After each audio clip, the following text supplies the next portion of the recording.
పాత విశ్వాసులందరూ దీనికి సాక్షులు. మేము సేవ ప్రారంభించిన దినాల్లో డేజక్క కొనిపెట్టిన ఆటో ఒకటి ఉండేది. ఆ బ్లాక్ ఆటో మీద ఉదయం 8ంటికి బయలుదేరితే జస్ట్ టిఫిన్ చేసేది అక్క. కొన్నిసార్లు చేయకుండా ఉండేవాళ్ళం. 8-9ంటికి బయలుదేరితే మేము రాత్రి తిరిగి ఫేతంకి వచ్చేది ఎన్నింటికో తెలుసా? 10:30-11ంటికి. మధ్యలో ఆకలి అయ్యేది. హోటల్కి వెళ్ళిన జ్ఞాపకం లేదు. ఒకవేళ వెళ్ళాలన్న ఆ రోజు హోటల్కి వెళ్ళి తినగలిగేంత సామర్థ్యం కూడా లేదు. హోటల్కి వెళ్ళటం పాపం అన్నట్లుగా ఎంచుకున్న దినాలవి.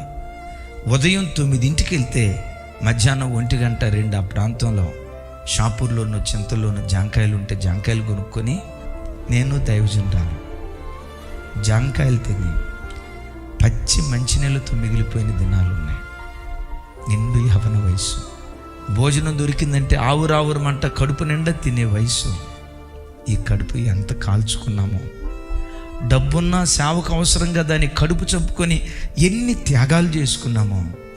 నేను ప్రకటించే నా దేవుడు దీనికి సాక్షి. ఒకసారి నేను సేవకురాలు షాపూర్ వచ్చాం. విపరీతమైన ఆకలి అవుతుంది. ఆ రోజుల్లో మన ఎస్తేర్ సిస్టర్ వాళ్ళ ఇంటికి దగ్గరలో ఒక సహోదరి ఉండేది. అప్పుడు వాళ్ళ ఇంటికి వెళ్ళినప్పుడు ఆ సహోదరి అప్పుడప్పుడు